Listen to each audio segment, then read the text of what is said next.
Pilipinas.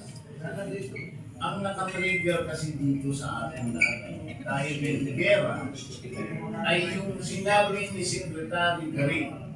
Maliwanag po na ang ating buffer fund na viewers ay hanggang katapusan pa ng April. Sisira yung video natin. Katapusan ng April, 2 araw pa lang yung gera, nagdoble na yung presyo natin. From 55 kung inumabot na ng halos 100. Opo. So ngayon ho, ang napakasaliti, lahat na lang ho ng pagtaas araw-araw linggo na damaktis. Ang pinagtatanggol ng DOE ay yung mga company, hindi tayo. Ano bang papel ng land transportation na itong public transport na ito? Simula ba nung umupo ang Secretary Garin, hinarap na ba niya kayo? Tayo ba? Mga, di ba?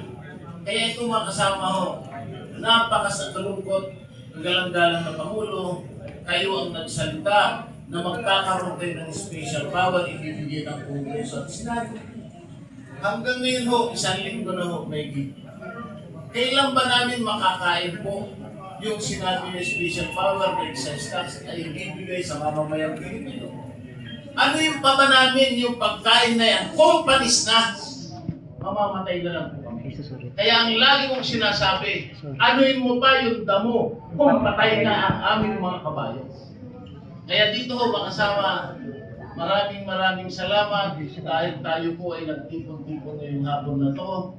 At napakagaling ho yung ating chairman ng LTFRB, dinalaw tayo kaagad. At siya ho, ang nangako na tutulungan tayo abot ng kanyang makakaya. Kaya kagalang-galang na Pangulo, sana ho, asikasuhin niyo naman kami. At ang masakit na katotohanan, di ba? Nagtaas ng LTFRB at BOTR piso sa private, sa public jeepney ng mga ordinary, 2 piso sa ating modernized.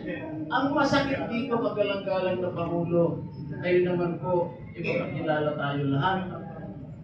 1 kilong bigas na lang ho ang katapat ng piso sa maghapon na may dagdag, binawi pa.